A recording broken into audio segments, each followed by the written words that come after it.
listo. Guillermo. Nicole Andara. Ya la anoté. Ok, gracias. Ajá. ¿Alguien más? Vamos a ver quién está entrando ahorita.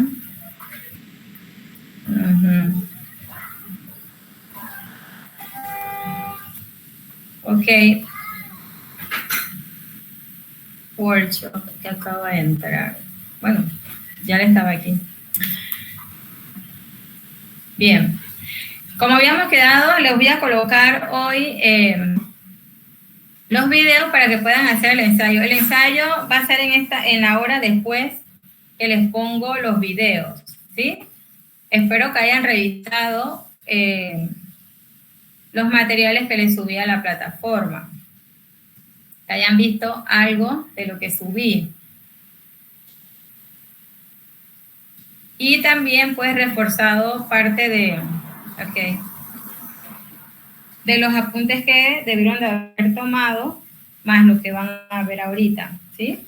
Para que puedan hacer su ensayo. Yo les voy a abrir la columna después, dentro de unos minutos, y para que puedan subir entonces su ensayo allí. Vamos a compartir primero pantalla. Profesora, una pregunta. ¿Puede explicar, por favor, la dinámica de los ensayos? Que no me quedó clara, por favor. Bueno, tienen que hacer un ensayo de las 5 políticas establecidas por los Estados Unidos, con sus palabras. Mínimo de cada política son 15 líneas, o 10, de 10 a 15. Es un solo ensayo, detallan allí las 5 políticas, lo que ustedes comprendieron, entendieron de ellas, como estrategia o como instrumento de la política interna de los Estados Unidos, ¿ya? Esa es la dinámica. Pero esa la hacemos dentro de la misma hora. ¿Sí? ¿Hoy? Ok. Ahora que termino de ponerle son 2 videos, cada video tiene, creo que son como 30 minutos, así que le queda el resto para que puedan hacer su ensayo y me lo suben en las horas hoy, porque hoy tenemos 3, ¿no? Los jueves tenemos 3 horas. Ok, gracias. Usted Diomedes Frías, ¿usted estuvo en la clase pasada? Sí, yo estuve. Ok. Bueno, entonces lo que va a escuchar no debe ser tan novedoso, ¿no? Solamente un poco más expandido, ¿no?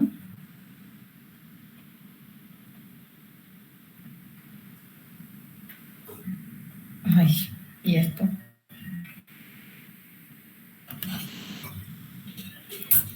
Deme un segundo aquí.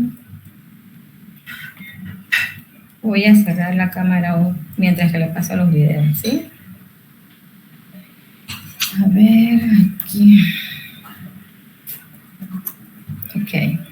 ¿Ven el PowerPoint ya? ¿O no? Sí, profesora, lo vemos. Ok, entonces me dicen si lo escuchan sobre todo, ¿verdad?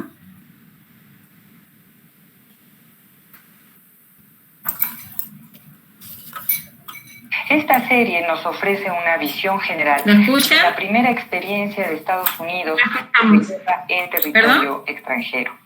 Sí, lo escuchamos. Ok, perfecto. Del territorio norteamericano. En Estados Unidos se afianzó la doctrina del destino manifiesto, según la cual la joven república había recibido de Dios la misión de difundir por el mundo los principios de libertad y democracia sobre los cuales se había creado esta nueva república.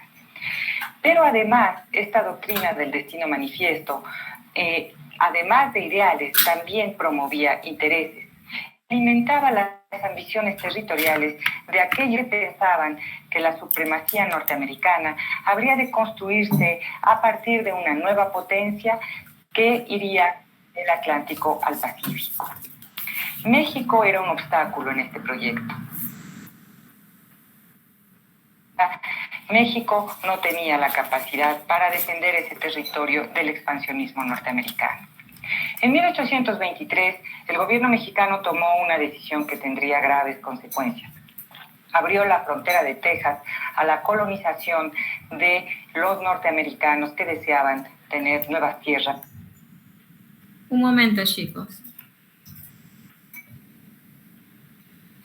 Que por esta vez voy a interrumpir. Ya los que entran después de esta, pues se van a tener que quedar esperando, porque si no voy a tener que interrumpir cada momento el video, ¿ya?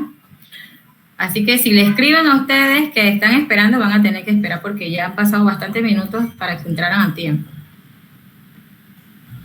Vuelvo y se los coloco. Creo que estaban por el punto 1.20. Creo que estaban aquí. Ay, pero ¿por qué me hicieron? Esta serie de Aquí. consecuencias abrió la frontera de Texas a la colonización de los norteamericanos que deseaban tener nuevas tierras y encontrar nuevos horizontes. 25 años después, México habría de perder Texas, Nuevo México y California, la mitad de su territorio. La lucha entre Estados Unidos y México empezó cerca del río Bravo. Después penetraría furiosa hasta el corazón de la nación mexicana. Desde las costas del Pacífico hasta la costa de Veracruz en el Golfo. Culminando en un ataque final a los salones de Moctezuma en la misma Ciudad de México. Al final, México perdió casi la mitad de su territorio. Utah, Nevada, Arizona, Nuevo México y California. Tierra que transformó a los Estados Unidos en una potencia continental que se extiende desde un océano hasta el otro. Esta es la historia de una guerra que transformó a un continente y generó una nueva identidad para sus pobladores. Una guerra que causó heridas que aún no han sanado. Los soldados provenían de todas las regiones de sus respectivos países, de Missouri, Mississippi, Kentucky y Maine, de Chihuahua, Oaxaca, Guanajuato y Veracruz. Se enfrentaron en Palo Alto, Cerro Gordo, Buenavista y en otros frentes lejanos, donde pelearon y murieron hombres con apellidos como Holloway, Smith y Page, Flores, Cano, Rivera.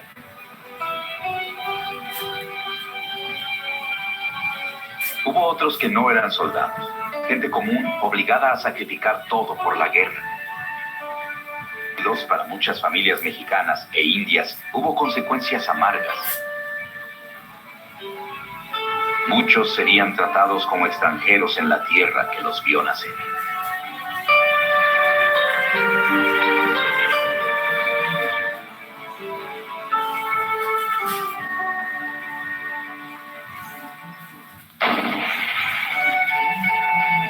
En los Estados Unidos, soldados, periodistas, artistas e historiadores publicaron sus propios relatos de la guerra con México.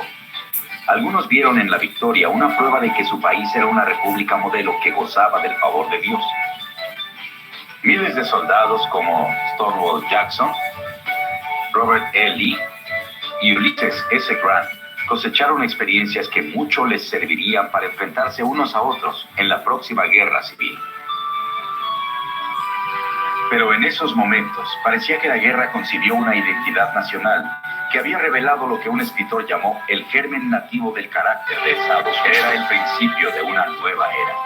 Los Estados Unidos y México compartirían una nueva frontera y tendrían que volver a aprender a vivir juntos como vecinos.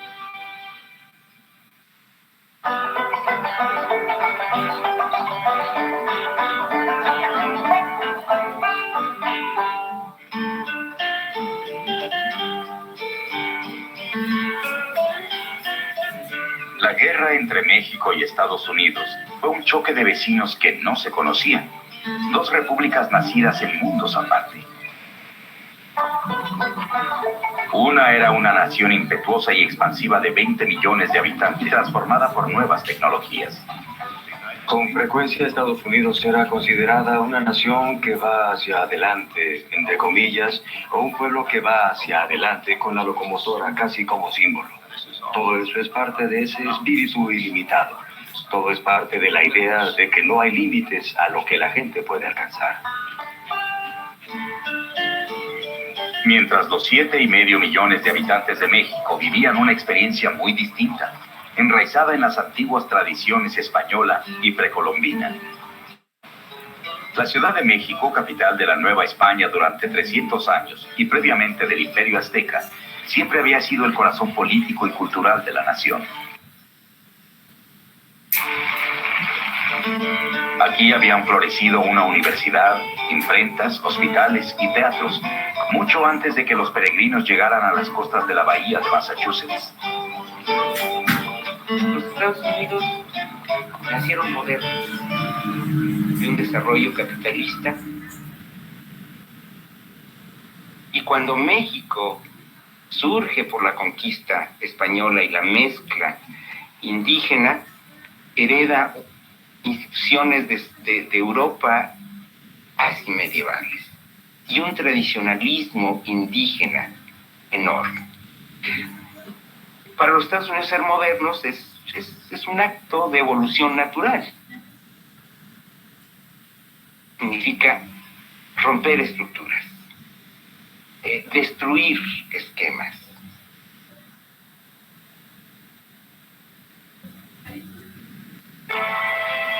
Desde 1810 hasta 1821, México peleó una guerra devastadora para independizarse de España.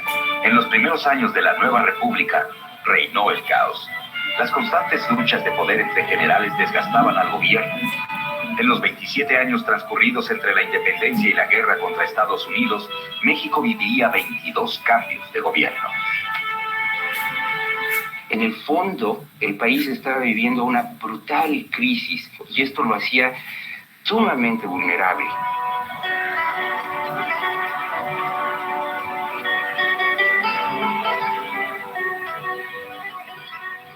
Fanny Calderón de la Barca, la esposa escocesa del ministro español ante México en la década de 1840, describía un país limitado por la herencia de la colonia española. Aquí todo nos recuerda al pasado. Nos recuerda a los conquistadores españoles que parecían construir para toda la eternidad, imprimiendo en cada obra su carácter sólido, grave y religioso. Evoca los triunfos del catolicismo. El presente es lo que parece un sueño, un pálido reflejo del pasado. Todo decae y se esfuma. Los hombres parecen confiados a un futuro incierto que nunca verán. Una revolución tras otra, pero no se encuentra el remedio. Aún así, siguen soñando. Fanny Calderón de la Barca. Uno de los recursos más valiosos que tenía México era la tierra, más de 4 millones de kilómetros cuadrados. Pero los 10 años de lucha por la independencia habían devastado la economía nacional y diezmado a la población. México fue incapaz de colonizar sus distantes provincias septentrionales. Y las regiones fronterizas se encontraban justo en el camino de unos Estados Unidos que crecían y crecían. Estados Unidos había crecido comprando territorio a otras naciones, pero cuando Estados Unidos trató de comprar territorio mexicano, México se rehusó a vender. Para ellos era cuestión de honor nacional, no solamente de orgullo, mantener la integridad de todo el territorio heredado de España.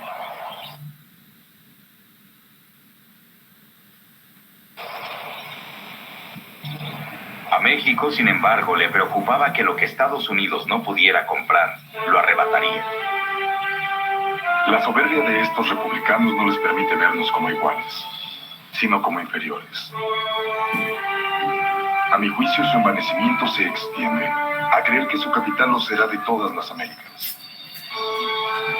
José Manuel Zosaya, primer ministro mexicano para los Estados Unidos.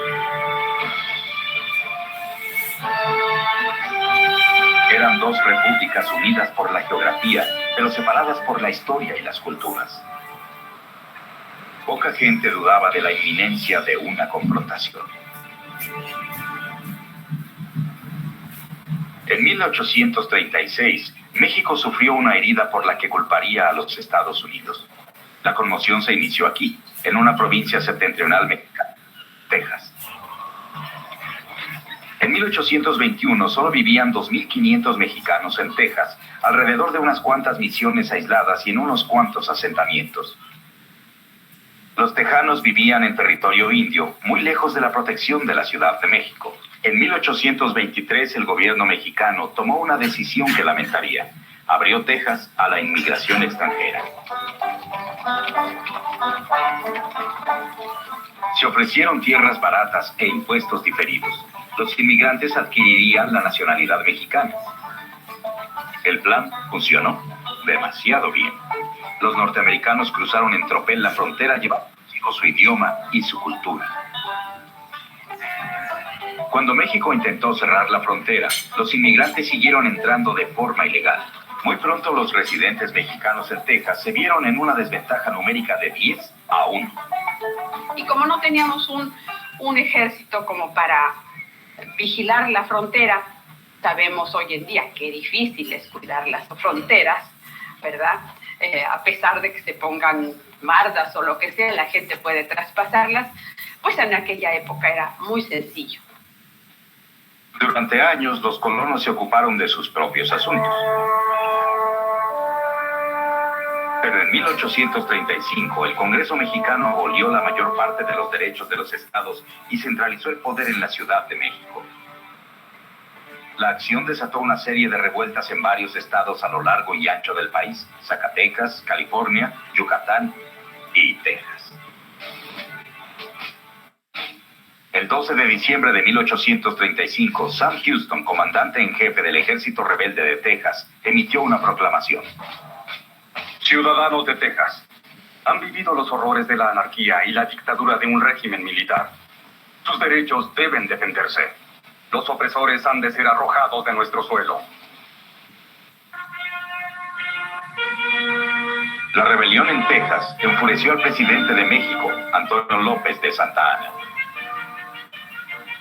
Los extranjeros que hacen la guerra a la nación mexicana, violando todas las leyes, no son acreedores a consideración alguna y por lo tanto no se les dará cuartel.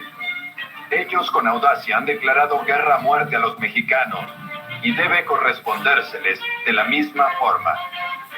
Antonio López de Santa Anna.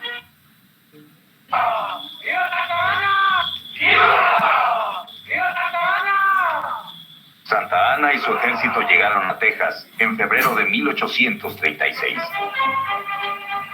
La primera batalla importante se libró cerca de San Antonio, en una misión abandonada conocida como El Álamo. Santa Anna ordenó a sus tropas que tomaran la construcción por asalto. Todos los defensores que estaban dentro perecieron. Pero el ejército mexicano sufrió muchas bajas para una victoria que Santa Anna más tarde consideraría no más que una pequeñez. La brutalidad de la campaña pretendía obligar a los tejanos a que se sometieran. En lugar de eso, recuerden, el Álamo y Goliat se convirtió en el grito de combate en nombre de la venganza. En San Jacinto, no lejos de la costa de Texas, la tarde del 21 de abril fue calurosa y húmeda. Santa Anna confiaba en una victoria. Sus tropas estaban descansando. Súbitamente, las tropas de Sam Houston atacaron el campamento mexicano. La batalla terminó en 20 minutos, pero la masacre continuó hasta que los tejanos habían satisfecho su sed de venganza. Murieron más de 600 mexicanos. Más de 700 fueron tomados prisioneros. Santa Anna intentó escapar, pero fue capturado y llevado frente a Houston. Vestía pantalón de soldado raso. Fue uno de esos momentos que los presentes jamás olvidarían: el nacimiento de la República Independiente de Texas. En México, la pérdida desencadenó una ola de ira contra los Estados Unidos. Les regalamos Texas a los americanos del norte, escribió un general llamado José María Tornelli Mendívil. Después de haberlos acogido en nuestro seno, ellos nos destruyeron. La pérdida de Texas acarrearía inevitablemente la Nuevo México y las Californias. Y poco a poco se iría menoscabando nuestro territorio hasta quedar reducidos a una expresión insignificante. Deshonrado, Santa Anna regresó a su hacienda.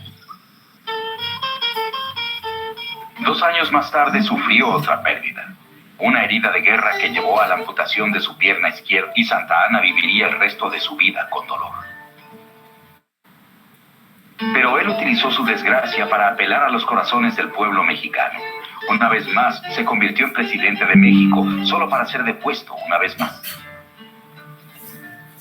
Al zarpar hacia su exilio en La Habana en la primavera de 1845, ni siquiera Santa Anna podría haber predicho que regresaría al año siguiente para conducir a su patria contra las Fuerzas Armadas de los Estados Unidos.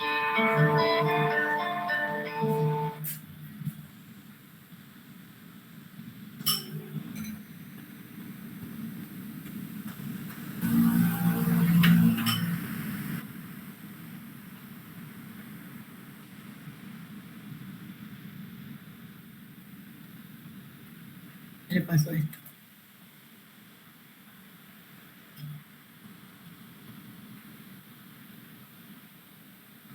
¿Se inició? Santa Anna podría haber predicho que regresaría al año siguiente para conducir a su patria contra las Fuerzas Armadas de los Estados Unidos.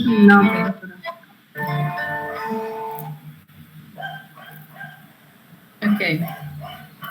Les voy a pasar el otro, que es el de la doctrina Monroe, ¿sí?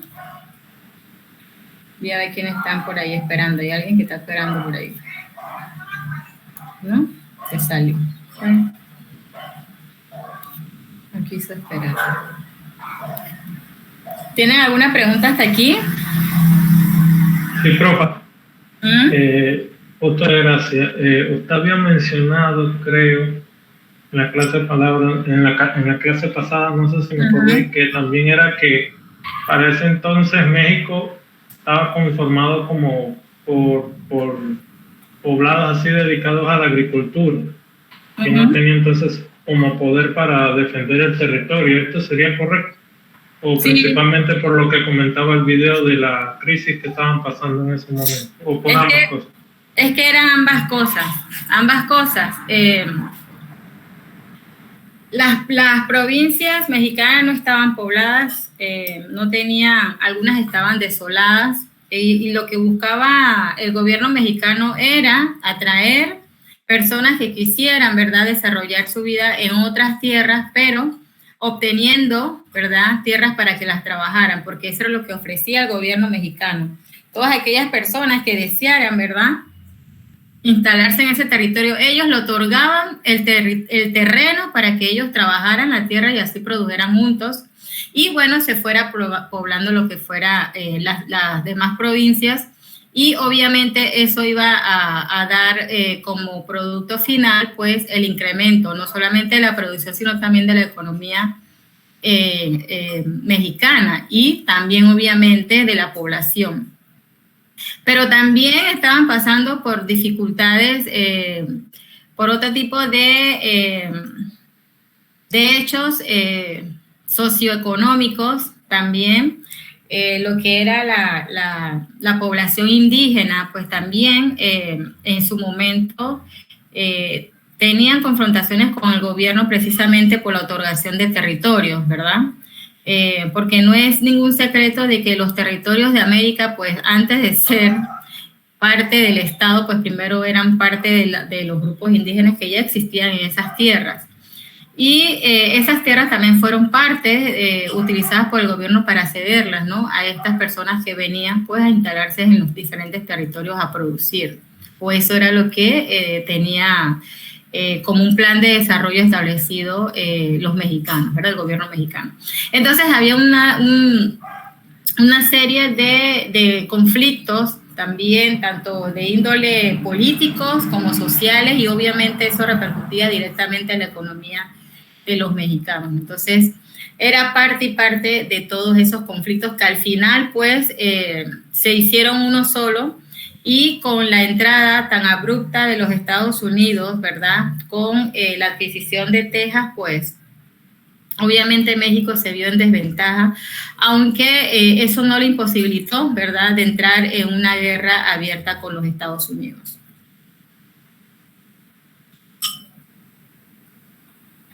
¿Le respondí su pregunta? Sí, profa, gracias. Ok. ¿Algún otro comentario que quieran hacer antes de poner el otro videíto? ¿No? Ok.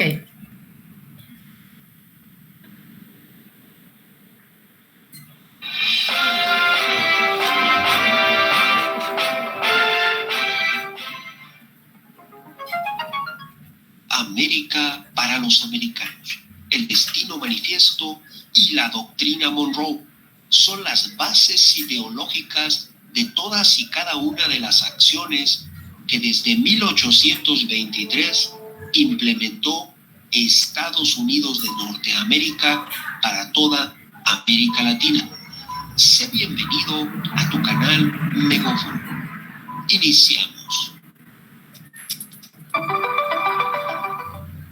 A lo largo de la historia, Estados Unidos ha intervenido militarmente en varias naciones de América Latina, como es el caso de ocupaciones temporales en El Salvador, Honduras y Nicaragua.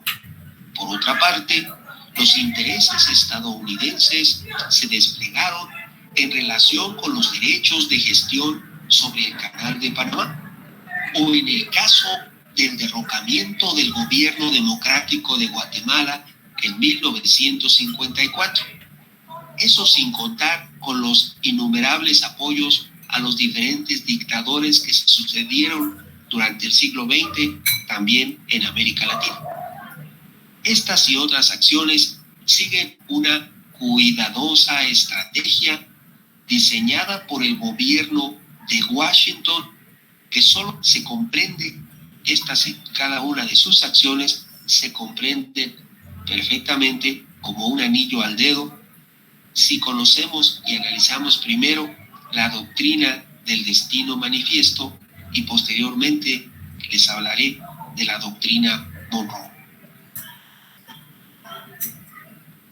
El destino manifiesto.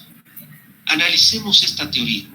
Cuando llegan los primeros colonos británicos a poblar Norteamérica, al primero que se le ocurre una forma de justificar el robar las tierras a los nativoamericanos es al ministro puritano John Colton. Esto sucedió en 1630. Él decía que una nación puede expulsar a otra y apropiarse de sus tierras por designio de Dios. Eso decía John Colton en 1630, siglos antes, pero sirve de base para diseñar y formar como bases la teoría del destino manifiesto en la nación cuando se independiza Estados Unidos en 1776. Esta doctrina del destino manifiesto es una frase e idea que expresa la creencia en que Estados Unidos de América es una nación destinada a expandirse por el mundo. Esta idea es también usada para justificar aumentar su territorio por el mundo, como la anexión de Hawái y otras adquisiciones territoriales. Un ejemplo de esas adquisiciones territoriales serían los cientos de islas, atolones que adquirió Estados Unidos después de la Segunda Guerra Mundial por todo el Océano Pacífico. A lo largo y ancho del Océano Pacífico obtuvo cientos de islas y nuevos territorios. Los partidarios de esta ideología del destino manifiesto creen que la expansión no solo es buena, sino también obvia, manifiesta y certera. Destino. Se llama destino manifiesto porque es obvio y certero, según ellos. Esta ideología podría resumirse en la frase por la autoridad divina o de Dios. Por eso en 1956 el Congreso norteamericano estableció como lema nacional la frase In God we trust, en Dios confío.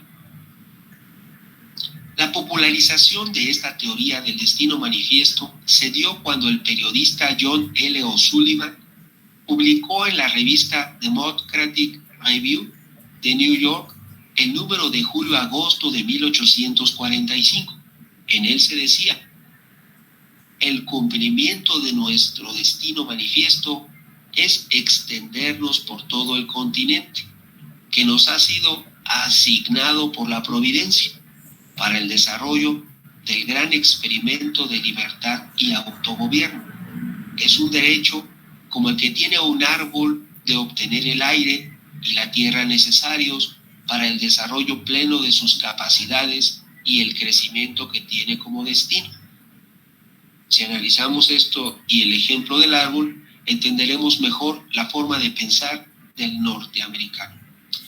Esta es la primera fuerza motora de su gobierno, de Estados Unidos de Norteamérica, la doctrina del destino manifiesto. La segunda fuerza motora en su ideología es la conocida como doctrina Monroe, Monroe Doctrine en English, que debe su denominación al presidente de los Estados Unidos, James Monroe, y se dio a conocer durante su mandato en 1823. La idea fundamental de dicha doctrina se puede resumir en una frase histórica y que se ha hecho célebre, que dice: América para los americanos. La finalidad de esta afirmación pretendía transmitir un anhelo por parte del presidente de los Estados Unidos de que el continente americano no estuviera sometido al colonialismo europeo, sino que todos los países del continente que no hablan inglés, solamente ellos, tuvieran plena independencia. Sin embargo, esta pretensión de la doctrina Monroe ocultaba la intención de los Estados Unidos de influir decisivamente en el destino de las naciones latinoamericanas, y por lo tanto, el verdadero espíritu de la doctrina Monroe era legitimar la influencia de Estados Unidos a lo largo y ancho de todo el continente. Señalemos que ellos hablan inglés y América Latina en su mayoría español y portugués. Desde el criterio de la doctrina Monroe, Estados Unidos tiene la legitimidad política para ocupar los territorios de los pueblos de América Latina. Esta legitimación está amparada en la creencia de que los estadounidenses tienen el deber moral de velar por los designios de Dios, que Dios eligió a Estados Unidos como nación para impulsar los principios, según ellos, de libertad y autogobierno. En consecuencia, la idea de que Estados Unidos tiene una misión encomendada por Dios desembocó en el concepto de destino manifiesto, que posteriormente se acabó plasmando en la doctrina Monroe. Analicemos esta doctrina Monroe, el origen de la doctrina Monroe.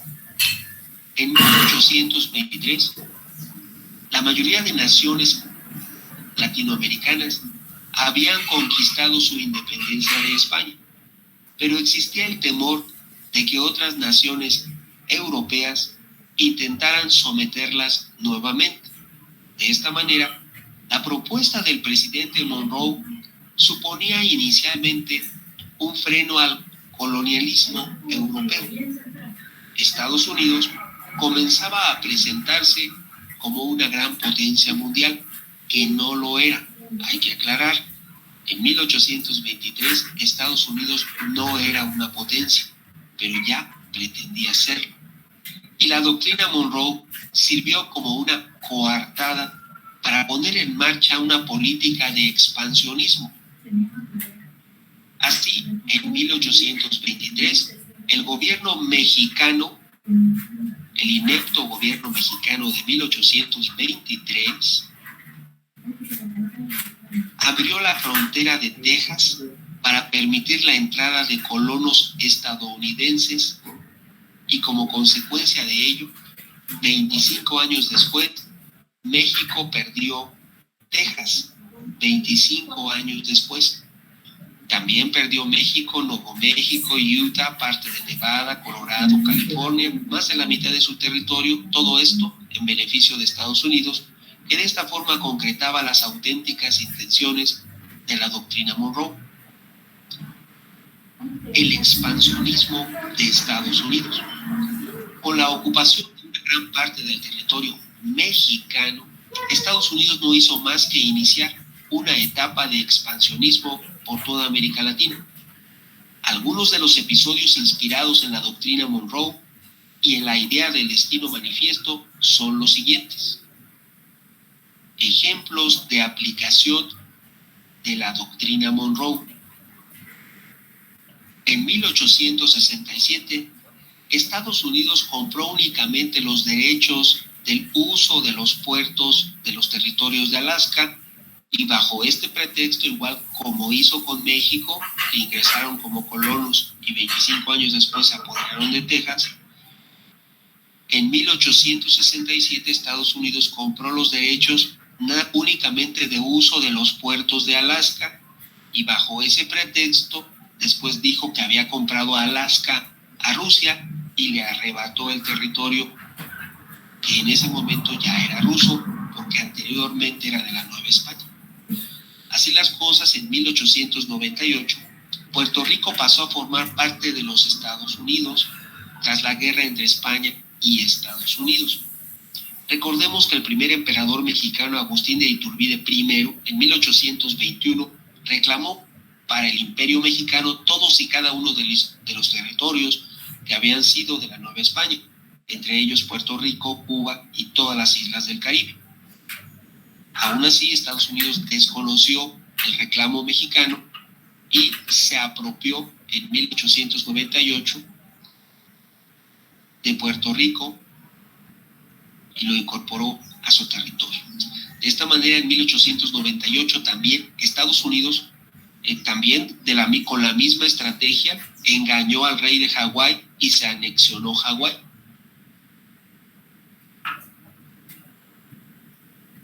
Recordemos la intervención en la Guerra de la Independencia de Cuba, todo siempre con el interés de anexionarse los territorios. La crisis en Venezuela en 1895 sobre los territorios de la Guyana, recordemos que la Guyana inglesa es un pedazo que Inglaterra le quitó a Venezuela con el apoyo de Estados Unidos. También durante la Guerra del Pacífico, recordemos, esto fue a fines de la Segunda Guerra Mundial, la Guerra del Pacífico, en 1945, se inventó el ataque a Pearl Harbor, se lo inventaron bajo ese pretexto, igual al pretexto de las Torres Gemelas, que una es Irak y la otra Afganistán. En aquel entonces, el ataque a Pearl Harbor significó que Estados Unidos se apoderara de cientos de islas por todo lo largo y ancho del Océano Pacífico, y creciera su influencia por todo el Pacífico. Y junto a su complemento, recordemos, esta doctrina Monroe no lo es todo, se apoya en el destino manifiesto, la doctrina Monroe, y al complemento de esta última, la doctrina conocida como corolario Roosevelt, ¿sí? Corolario del presidente Roosevelt. Sirvió esto para justificar intervenciones varias en toda Latinoamérica durante los años de la supuesta Guerra Fría, porque nosotros nunca estuvimos peleados, ningún país de América Latina, con la Unión Soviética. La Guerra Fría fue entre ellos. Al margen de la ocupación de nuevos territorios, a lo largo de la historia, Estados Unidos ha intervenido militarmente en varias naciones latinoamericanas, como es el caso de ocupaciones temporales en El Salvador, Honduras, Nicaragua. Por otra parte, los intereses estadounidenses se desplegaron en relación a los derechos de gestión. Recordemos que Panamá formaba parte de Colombia y Estados Unidos creó un nuevo país para poder hacer su canal de Panamá. De esta manera, Panamá se separa de Colombia y posteriormente se construye el canal, y posteriormente ese nuevo país cede todos los derechos de gestión del canal de Panamá durante 100 años a Estados Unidos. También el caso del derrocamiento del gobierno democrático de Guatemala en 1954 y las actuales caídas de dos últimos presidentes de Guatemala. Todos son por investigaciones de agencias del gobierno de Estados Unidos que desembocan en que los presidentes se inmiscuyan. Se le llama golpes suaves por toda América Latina, a los diferentes mandatarios que no apoyan al 100 los intereses que ellos pretenden. Y por último, la tercera fuerza motora de la ideología norteamericana en su actuar como América Latina lo es, como ya he comentado, el corolario de Roosevelt. Es una sustancial alteración a lo que ellos llaman una enmienda a la doctrina Monroe por parte del presidente de los Estados Unidos de América, Theodore Roosevelt. En su estado alterado, la doctrina Monroe ahora consideraría a toda América Latina y el Caribe como territorio libre para expandir los intereses comerciales de los Estados Unidos en toda la región. Una vez dicho lo anterior, comprenderás que si hoy día Estados Unidos cuenta con una población de 323 millones de habitantes, ¿qué razón habría para la creación de gigantescas oficinas de la CIA, FBI, Pentágono y demás dependencias públicas norteamericanas?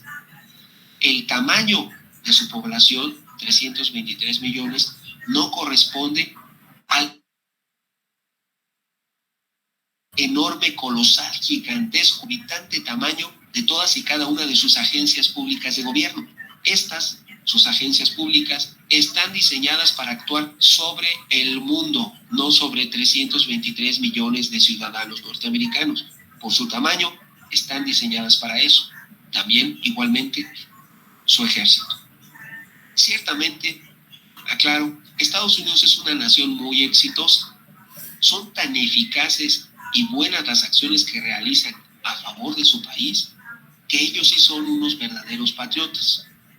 Para ellos, que deberíamos, tratar de copiar las cosas buenas, ya que están probadas a lo largo del tiempo que son efectivas y sí funcionan. Y sobre todo, querer y actuar a favor del país donde vivimos. No estaría mal que previo a aspirar a un cargo público, quien quisiera aspirar a él, quien deseara ser candidato a un cargo de elección popular en América Latina, tuviera y se le exigiera un mínimo de preparación académica, ya que la popularidad no entraña capacidad para gobernar, y el candidato se sometiera de manera obligatoria por la urgencia y lo que nos ha pasado en América Latina a una capacitación de patriotismo obligatoria, y tal vez incluso se le obligase a aprobar un detector de mentiras sobre sus verdaderas intenciones para que tuviéramos la certeza de que su intención de gobernar es en beneficio del lugar de América Latina donde aspira a ser candidato. Suena extremo, pero es necesario ante la actual crisis en América Latina. Opiniones habrá muchas. ¿Tú qué piensas?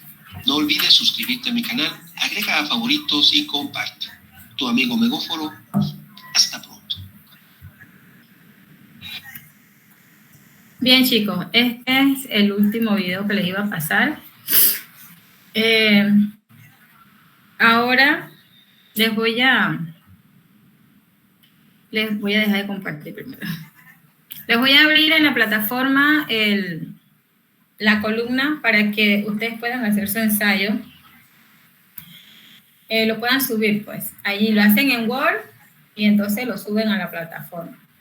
¿Alguna pregunta antes de eso? Tienen creo que es hasta las 5, ¿no? Que se termina la hora, las clases, para subirme entonces el ensayo. Profesora, nada más para corroborar, las 5 políticas serían Destino Manifiesto, la doctrina Monroe, el Tratado Mayarino-Bildrack. No, el Tratado Mayarino-Bildrack no es una política, es un tratado. Entonces sería el Big Stick. Ajá, el Big Stick o el Gran Garrote. ¿Y cuáles serían las otras dos? La diplomacia del dólar Y el buen vecino, la diplomacia del buen vecino. La del dólar sería corolario Roosevelt. Ajá. Ok. Con el convenio TAF, que es cuando se inició, y la política del buen vecino. Son 5.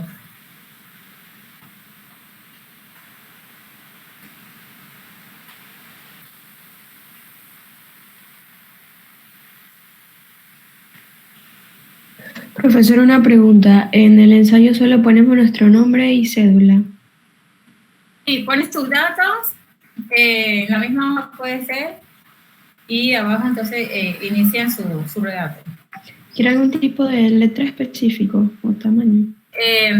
No, puede ser Arial o Time Roman, que es la normal que se utiliza. Una pregunta. Como es un ensayo, debemos escribirlo como de forma consecutiva, como si estuviésemos hablando de todas como un todo, o la pongamos por separado. Eso lo deciden ustedes cómo lo quieran hacer. Pues igual, ¿no? Porque primero tienen que hablar de una, no pueden hablar de todas en un solo conjunto. Tienen que hablar detallando una por una. Porque en un solo conglomerado no creo que puedan explicarlas todas juntas en un mismo, por lo menos en un párrafo. ¿Me explico? Tendrían que detallar una por una qué fue lo que comprendieron de cada una de ellas. Y bueno, al final sí ponen sus comentarios, ¿no? Sus críticas o lo que ustedes al final estas 5 políticas le ha dado como conocimiento final, ¿no? Si tienen alguna crítica personal, pues también la pueden hacer, algún análisis, ¿verdad? Llevándolo al presente también lo pueden hacer, ¿no? Es libre de hacerlo porque para eso son los ensayos.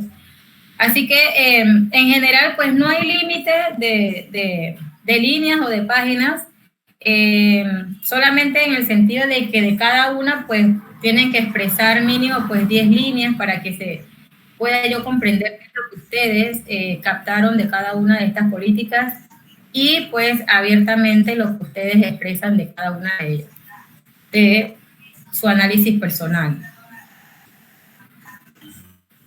¿Ya? Profe, una pregunta. Lo que yo quería saber era si uno ya inició a trabajar esto, pero quería saber si nos podía dar un poquito más de tiempo para entregarlo. Más poquito tiempo, como el día de hoy, te dicen, más tarde. Sí, como hasta medio, o sea, del día de hoy en el Classroom creo que sale hasta las 11:59. Ok, está bien. Está bien. Vale, gracias. Ok. Y una consulta, ¿para el texto hay algún tipo de especificación de tamaño de letra? No. ¿Tipo de letra? No. No. Listo, gracias. ¿Cómo no la hablo?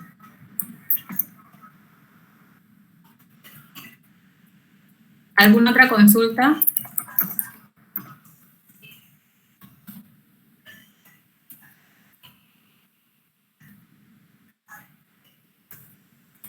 No, profe, creo que eso sería todo. El título de este ensayo sería entonces ensayo sobre las 5 políticas. Sobre las 5 políticas implementadas por los Estados Unidos, correcto.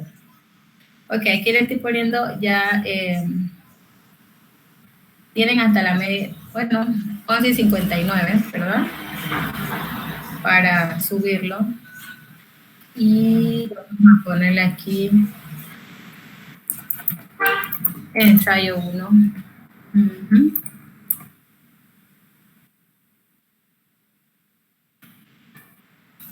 Ensayo 1. Ok, listo. Ya les abrí la columna, entonces pueden entonces empezar a hacer su... Y se lo puse hasta las 11:59 de hoy, pues, para que lo puedan subir. ¿Sí? Muchas gracias, profesor. ¿Cómo no? Entonces, nos vemos el próximo jueves, ¿verdad? Continuando con el material. Y bueno, espero haber revisado los ensayos de ustedes, a ver qué cosas puedo leer de ustedes, ¿no? Y poder comentar también. Así que bueno, entonces recuerden poner sus datos, aunque allí en la plataforma pues cada uno tiene su nombre, ¿no? Y es individual, recuerden, ¿no? O yo no lo dije que era individual. Sí, individual.